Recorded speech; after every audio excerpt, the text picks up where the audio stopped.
The latest moves have left some massive question marks hanging over the front office and the coaching staff. While some are out here celebrating the arrival of elite talent, others are wondering if the 2026 strategy actually makes sense, or if we are just taking unnecessary risks. There is a lot of suspense in the air, and the pieces are starting to fit together in a way nobody expected. Are we looking at a silent revolution or a huge mistake? The truth is hidden in the details. Go ahead and drop a like and stick around until the end, because this could change everything. The Raiders entered this offseason with a clear mission: stop the bleeding on the offensive line. You cannot ignore the facts. Last season, we finished 22nd in both run blocking and pass block win rate. That is just not acceptable. The run game was basically non-existent, with an average of 77.5 yards per game. It was humiliating. But now, the question is, did we pay the right price for the solution? The arrival of All-Pro center Tyler Linderbaum is the big flag for this project. Reports say the guy is the brain on the field, calling out all the protections. Coach Clint Kubiak was emphatic, saying Linderbaum touches the ball before the quarterback even does. He is a born leader. But here is the controversy: his annual salary is $27 million. We are talking about $9 million more than Creed Humphrey's previous record. It is the 6th highest salary among all offensive linemen in the league. Is this a masterstroke or a financial commitment that is going to handcuff our future signings? If he doesn't produce like a Hall of Famer right away, that number is going to be used as ammo against the front office for years to come. And it doesn't stop there. There is some real hope sprouting inside the line: the young Caleb Rogers.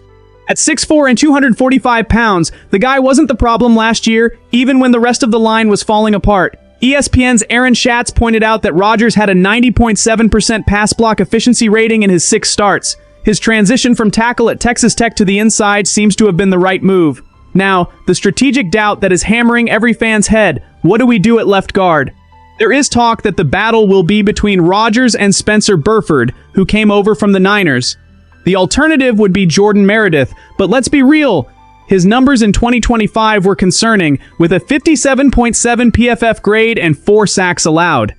If the team bets on Meredith, the fans are going to have a panic attack before the Week 1 kickoff, the best-case scenario. The kid Rogers takes that spot and locks it down as the starter. With him and Linderbaum forming that backbone, plus a vet like Colton Miller, the story of our offense could be completely different. But will the coaching staff have the guts to trust the rookie right out of the gate? Or are we going to see some inefficient rotation that is going to cost us big on protecting our quarterback? Nothing is set in stone yet, but training camp is going to be a war. If this line doesn't gel fast, the whole project, as promising as it looks on paper, is going to crumble. The investment was massive. The fans' patience, though, is running thin. Let's talk about the guys carrying the ball, because if the line changed, the individual talent needs to shine. Ashton Jeanty. If you are not paying attention to him, you are not watching Raiders games. Despite all the offensive dysfunction we saw last season, Jeanty was a bright spot, keeping a 70.4 PFF grade across 770 snaps. He ran, he caught, he broke tackles. He was basically the entire offense.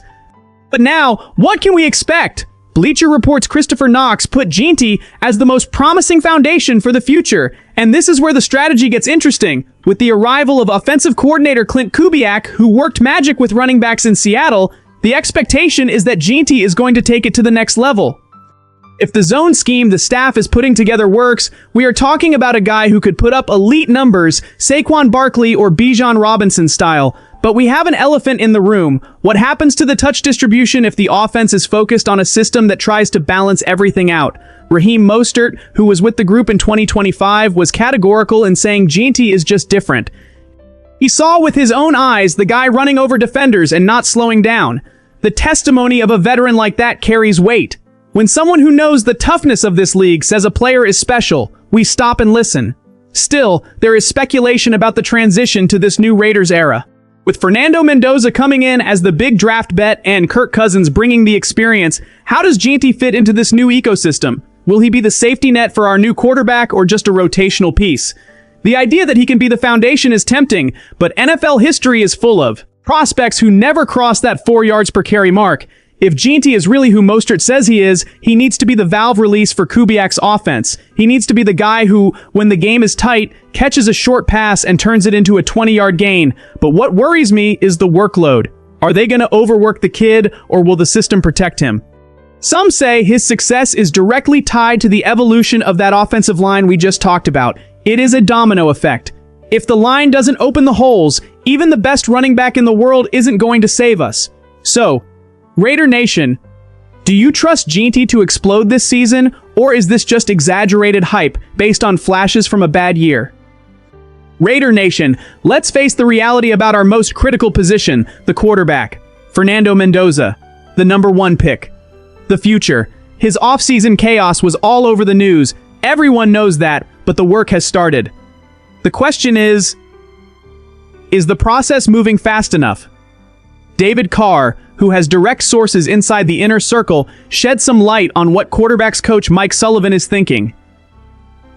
And the news is surprising. Sullivan is extremely happy. Think about that. That isn't just some PR speak compliment. It is an honest take from someone watching every detail of Mendoza's mechanics. But again, we are talking about a prospect against a league of predators. The anxiety is natural. The fans want to see results, but the staff is playing it safe. We have Kirk Cousins right there, a vet ready to take the heat, and even Aiden O'Connell in the mix. It is a crowded quarterback room. Sullivan himself said they are all professionals and focused. That is nice to hear, but football isn't won with professionalism and dedication, it's won with execution on Sunday. The big question here is, to what extent is Mendoza really ready to handle this load? He is an athlete physically superior to Cousins, that is undeniable. But does he have the savvy? Does he understand the chess game that is the NFL? If he comes in too early and fails, the mental damage could be permanent. If he comes in too late, we might waste a valuable year of development. It is a fine line, and there is more. Mendoza's humility has been praised a lot. In a league full of inflated egos, having a rookie who works hard and wants to learn every detail is a difference maker, but is being a hard worker and humble enough to lead the Raiders in 2026? Or does the team need a more aggressive leader from day one? Nothing is confirmed yet, but training sessions are going to reveal a lot about the true caliber of that arm. If he is the guy, we have a foundation for the next decade. If he is not, well, the Raiders' history with quarterback decisions is a roller coaster that none of us wanted to keep riding. The expectations are through the roof, but caution has to rule. Like they say, it is a process, but for us, the fans, patience has its limits.